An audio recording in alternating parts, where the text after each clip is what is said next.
নাটোর সদরে নিষিদ্ধ ঘোষিত ছাত্রলীগের প্রথম প্রকাশ্য মিছিল, নেতৃত্বে জেলা সভাপতি ফরহাদ বিন আজিজ। দর্শক, দৈনিক বারবেলা পত্রিকার সংবাদের সাথে আছি আমি সুজন মাহমুদ। নাটোর সদর থেকে পাওয়া এক খবরে জানা গেছে, দীর্ঘদিনের নীরবতা ভেঙে হঠাৎ করে ঝটিকা মিছিল করেছে নিষিদ্ধ ঘোষিত সংগঠন ছাত্রলীগের নেতাকর্মী।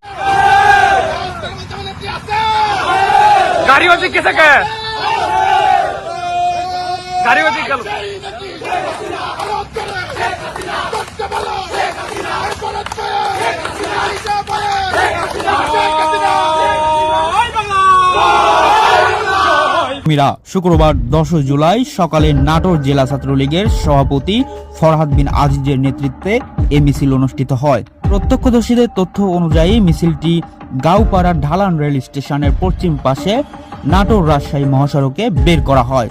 এতে সংগঠনটির বিভিন্ন পর্যায়ের নেতাকর্মী অংশ নেন এবং বিভিন্ন স্লোগান দেন।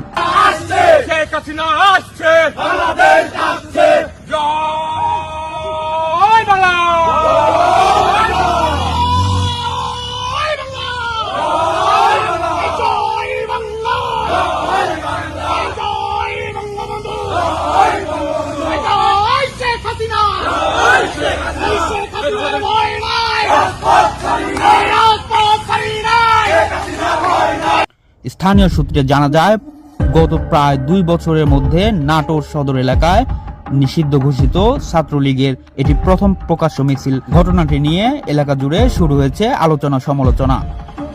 মিছিলে বহন করা একটি ব্যানারে লেখা ছিল, 96 এর প্রত্যাবর্তনের ইতিহাস আবারও লেখা হবে।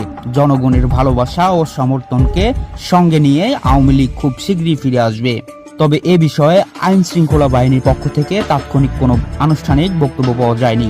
এছাড়াও মিছিলের ঘটনায় কোনো আটক বা আইনি পদক্ষেপ নেওয়া হয়েছে কিনা এই সংবাদ পাঠের সময় পর্যন্ত তা নিশ্চিত হওয়া যায়নি। দর্শক, নতুন নির্ভরযোগ্য সংবাদের জন্য দৈনিক বারবেলা পত্রিকার সঙ্গেই থাকুন।